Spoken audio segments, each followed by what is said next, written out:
In this video, we'll be looking at an example of how to solve a 2D conduction problem, as in how to find the temperature distribution in a 2D plate using finite difference approach.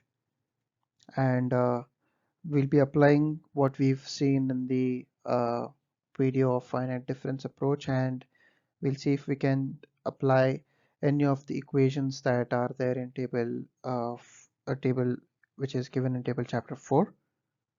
So let's say we have a problem which is a 2D rectangular plate, and the plate is subjected to constant surface temperatures.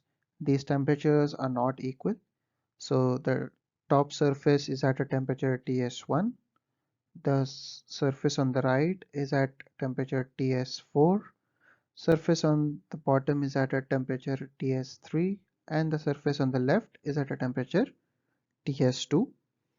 There is a heat generation Q triple prime that is inside uh, the square plate. So there is heat generation inside the square plate, and we know all the surface temperatures. And what I've assumed here is that for the corner temperatures, I've assumed that the temperatures on the top two corner is same as the temperature of the top surface, and for the bottom two corners I've assumed that their temperatures are equal to the bottom surface. So we know all the temperatures at the boundaries, and we are required to find the temperatures of the interior nodes. So there are 6 interior nodes for which we need to find the temperatures of. So first we'll look at the assumptions. The first assumption is that steady state conditions exist. The second assumption is that the Q triple prime that's given is uniform. So there's uniform heat generation within the plate, and the thermal properties K, and if there's convection H, will be constant and will not be a function of any of the other variables. And we'll also assume that our delta X is equal to delta Y. That is the distance between the two nodes in the Y direction, and the distance between the two nodes in the X direction is equal. Okay, so this is just to simplify our calculation. Okay, so moving forward, to start the solution, we'll consider a control volume around T1 and apply energy balance equation about it. So our control volume around T1 will look something like this. So I've drawn it right here. So our node T1 is here, and the temperature of this entire element or control volume is approximated by the node temperature T1. So let's apply energy equation on this particular node and see what we get.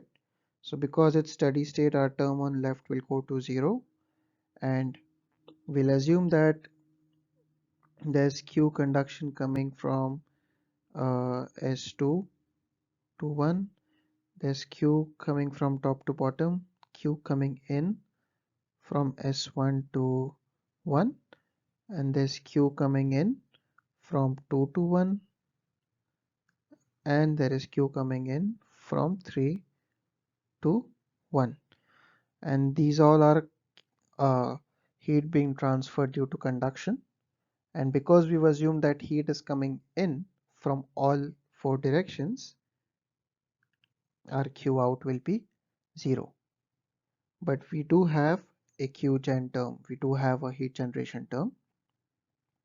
So let's write down our energy balance equation. We get 0 on the left hand side, our Q in. So Q coming from 2 to 1, Q coming from 2 to 1 can be written down by the approximate form of the Fourier's law. So that will be minus K times A into T1 minus T2. So T1 minus T2 divided by delta X, because that's the distance between T1 and T2. Similarly, for Q conduction from S2 to 1, we'll write minus Ka times T1 minus Ts2 divided by delta X. The next will be minus Ka times T1 minus Ts1, that's heat coming from the top, divided by delta Y, because that's the length across which heat is being conducted. Similarly, for the fourth of for our fourth term, it will be minus Ka times T1 minus T3 divided by delta Y plus the Q gen term. Now, what is our Q generation? Our Q generation term will be Q triple prime, that's the volumetric heat generation rate. Because it's in watt per meter cube, we need to convert it to watts. So we'll multiply it by the volume of this element here. So the volume of this element is delta X times delta Y times delta Z, and delta C is the um, thickness of this particular element in or outside the page. And because we've assumed it as uh, we've assumed that this is a 2D conduction, we'll consider delta Z as unity, but in this particular case, the area across which the heat is being conducted is delta X by delta Z if heat is being conducted in Y direction, and the area will be delta Y by delta Z if it's been conducted in X direction. Okay, so because our delta X is equal to delta Z, let's say that our area is delta X times delta Z. Okay, so our heat generation term here will be Q gen equals to Q triple prime times delta X square, because our delta Z, we've assumed that our delta Z is 1. Okay, so that's the heat generation term that we got. Now let's substitute that into equation 1 right here, and let's multiply. So we'll multiply 1 by delta X square and divide by K times area. Okay, in doing that, the equation that we get for our heat generation term is, because our area will have delta X times delta Z, and our Q gen term has an area term in it. So let's say this is the area term. The areas will cancel out, and this will actually be delta X and not delta this. So areas will cancel out, and we'll multiply equation 1 by delta X and divide it by the thermal conductivity K after the areas get cancelled out.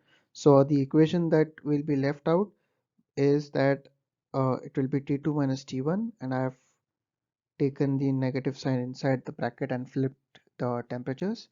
So the the equation that we'll get is T2 minus T1 plus Ts2 minus Tsd1 plus Ts1 minus T1 plus T3 minus T1 plus the heat generation term equals to 0.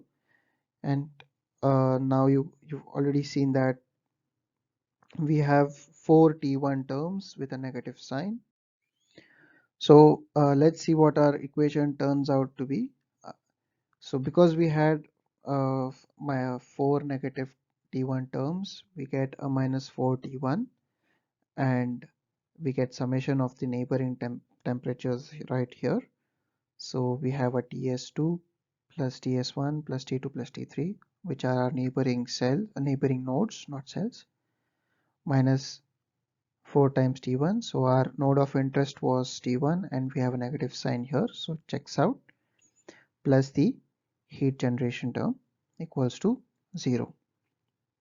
Now this is pretty similar to case 1 in table 4.2, except for the heat generation term. So we have added a heat generation term to our case 1, and that's why we weren't able to Because case 1 does not consider heat generation, we weren't able to use it as it is. That's why we did an energy balance and found out our own equation to it.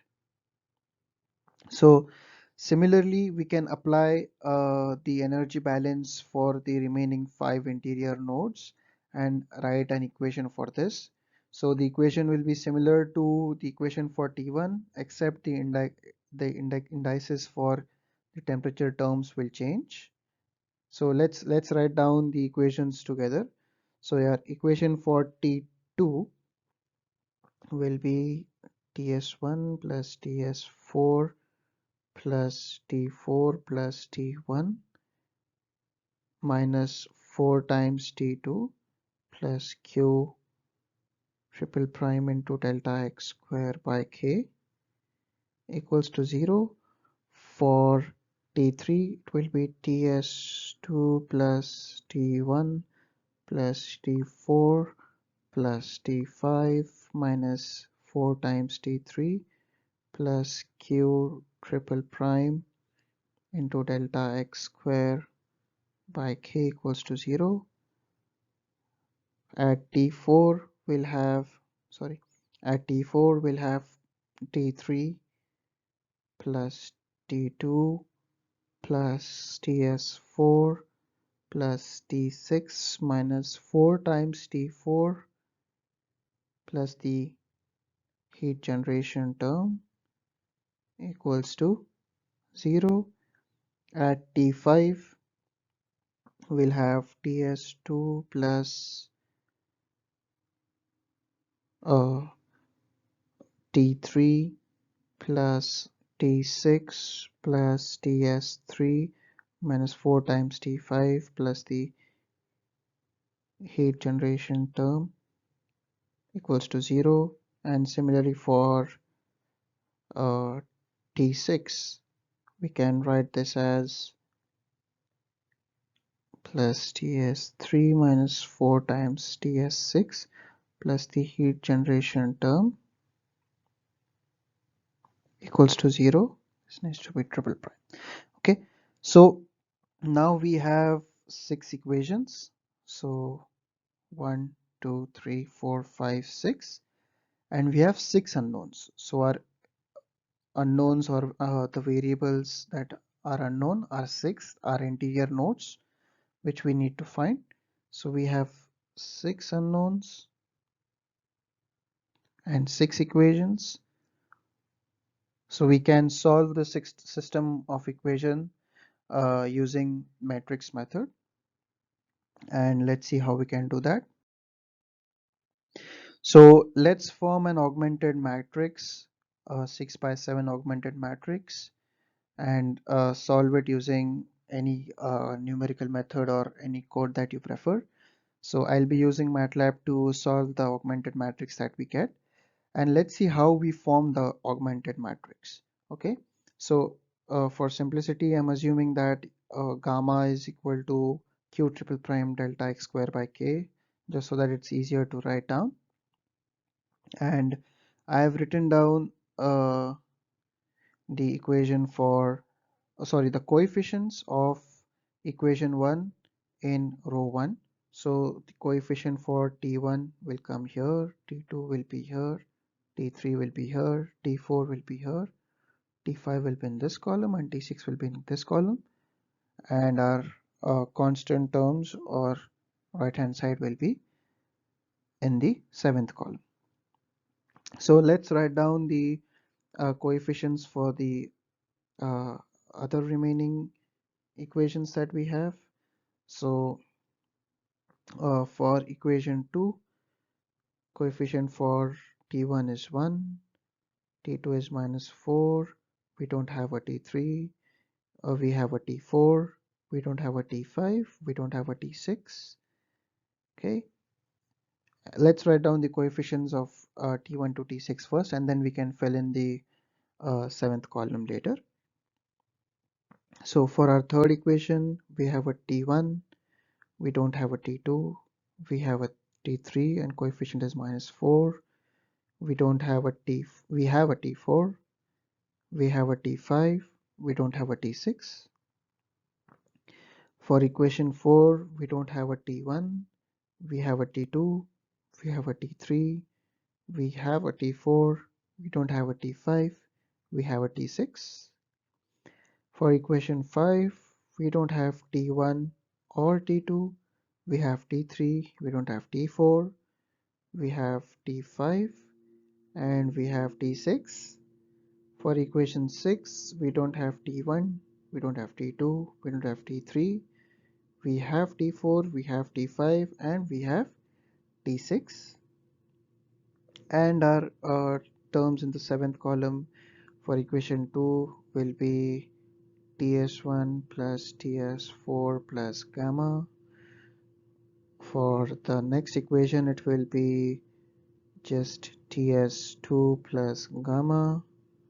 For our next equation, it will be Ts4 plus gamma. For next equation, it will be Ts3 plus Ts2 plus gamma. For next equation, it will be Ts4 plus Ts3 plus gamma. So we have our augmented matrix here, and notice that the nodes of interest or the coefficients for node of interest for each equation occupy the diagonal terms. So we have all the -4's in the diagonal terms, and the remaining terms are the coefficients of whatever variables that you have in that equation. Okay, so now you can use MATLAB to solve this particular system of equation. And I have written a MATLAB code which I am happy to share with you guys, and I will post it on UB Learn so that you guys can either you can code this and solve it for yourself, or you can download my code and run it and see if you get the same values. So just to get a numerical value, I've considered delta x to be 0.01, k is 10 watt per meter Kelvin, surface temperature of surface 1 is 400 Kelvin, surface 2 is at 320 Kelvin, 3 at 450 Kelvin, and 4 at 500 Kelvin, and our volumetric heat generation term is 500 watt per meter cube. So plugging these values in MATLAB, we get temperature at T1 at temperature of T1 as 406.16, 453.1, 451.54 Kelvin, T4 equals to 506.26 Kelvin, T5 equals to 573.76 Kelvin, and T6 equals to 620.39 Kelvin. So notice one thing, the the highest temperatures that we had for our surface was 500 Kelvin, but we have three temperatures or three interior nodes that have temperatures higher than the surface temperature. So our T4, T5, and T6 are greater than 500 Kelvin, and that's because we have a volumetric heat generation term inside, which is raising the temperature of the interior nodes. Okay, so so things to note here are that you need to consider your neighboring nodes carefully. You need to be careful while writing down the coefficients, writing down the system of equations. So your number of unknowns and the number of equations that you have must be equal. Otherwise, you won't be able to solve the system of equations. If they are not equal, you are missing one equation. So keep that in mind. And when you make the augmented matrix, make sure that you have the correct coefficients and write down the correct coefficient under the correct row and column. Okay, so let's take a special case where say your TS1 is equal to TS2. So what will happen if your top surface and your bottom surface are at equal temperatures? You will have a symmetry about x-axis. Now what does that mean? That means that your TS1 will be equal to TS5. So this node will be equal to this node, and this node will be equal to this node, and that's because you have symmetry about x-axis. Now what this does is that it reduces your variables to 4 instead of 6. So now you just need to solve for T1, T2, T3 and T4.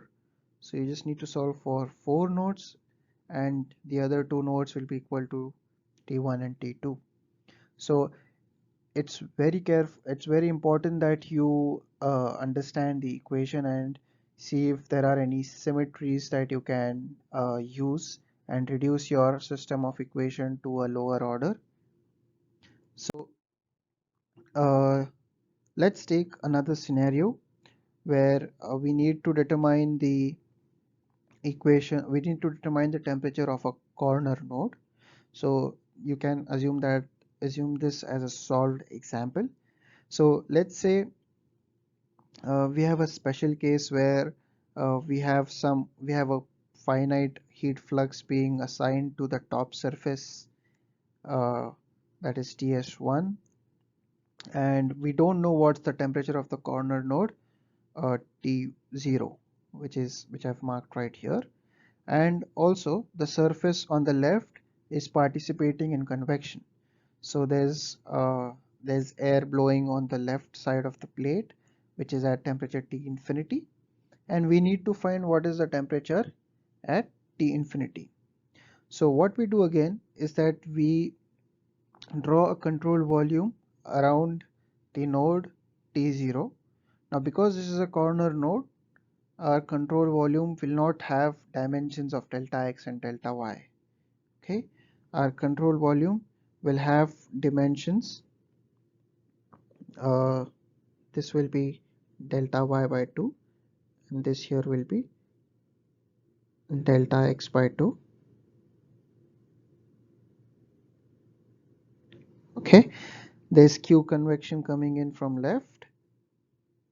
The node on the bottom is at TS2, the node on the right is at TS1, and we have to find the temperature of T0, where we have Q double prime or a heat flux on the top surface. So what we do is we consider energy balance in such a case. So our energy balance will be energy stored E dot St, which will go to 0 because it's at steady state, equals to Qn minus Q out plus Qgen. So we've assumed that Q is just coming in from all directions, so there's no Q out, and our Qgen, we have Qgen in the system. So let's write down our Qn. So the first Q that is coming in is through our constant heat flux that is assigned to the top surface, that will be Q double prime into area, plus heat is coming in through convection, so HA T infinity minus T0 by Newton's law of cooling, plus K plus Q is coming in through conduction uh, from the bottom surface, from the node at the bottom to T0, from TS2 to T0, and from Fourier's law, the equation will be minus Ka times T0 minus Ts2 divided by delta y. So although our element or the control volume that we've considered has a length of delta y by 2, the heat is being transferred across a length of delta y. So you need to be careful while considering your lengths and areas. Okay, similarly for the node for conduction coming from right, our formula will be minus Ka times T0 minus Ts1 by delta x, and we don't have a Q out, plus the heat generation term. So for the heat generation term, our volume will be Q triple prime times delta x by 2 times delta y by 2, that's the area of that control volume, times the depth, that's delta z. Okay, so we'll assume delta z equals to 1 if required because it's in 2D, but you will see that delta z's will cancel out. So let's see what the area will be at this particular surface here. So the area here will be delta x times delta z, that's the depth, that's the width of this particular control volume into the page. So that's the area of area through which the heat flux is coming into the control volume, plus for convection your area will be delta y times delta y by 2 times delta z multiplied by the temperature difference. Similarly for conduction, for conduction coming from S2 to T0, the conduction is occurring across the area which is delta x by 2. So we have delta x by 2 in the area term, and for the length term we have delta y. Similarly for our fourth term, which is conduction from Ts1 to T0, we have delta y by 2 times delta z multiplied by the temperature difference by delta x, and our Q generation term, which is delta x times delta y by 4 times delta z. So our delta z's will cancel out from each equation, and this has to be Q triple prime, and because we have a 0 on the right hand side, and because we have delta x equals to delta y, our delta x will cancel out as well. So our equation now turns out to be k times Ts2 minus T0. I've taken the negative sign inside and flipped the sign, flipped the temperatures, plus k times Ts1 minus T0 plus h into delta x times the temperature difference T infinity minus T0 plus the heat flux term plus the Q generation term, and we have a factor of 2 here, and I want you to do the math how we came from the previous step to this step so that you understand what's going on. So simplifying this equation, we get Ts1 plus Ts2 minus we have we have two terms which have T zeros here, so minus 2 times 2 plus h times delta x by k into 2 T0, which is our node of interest. So we have a negative sign associated with it, plus h delta x by k times T infinity plus your heat flux term, your heat transferred by heat flux through the constant heat flux q double prime into delta x by k plus the heat generation term.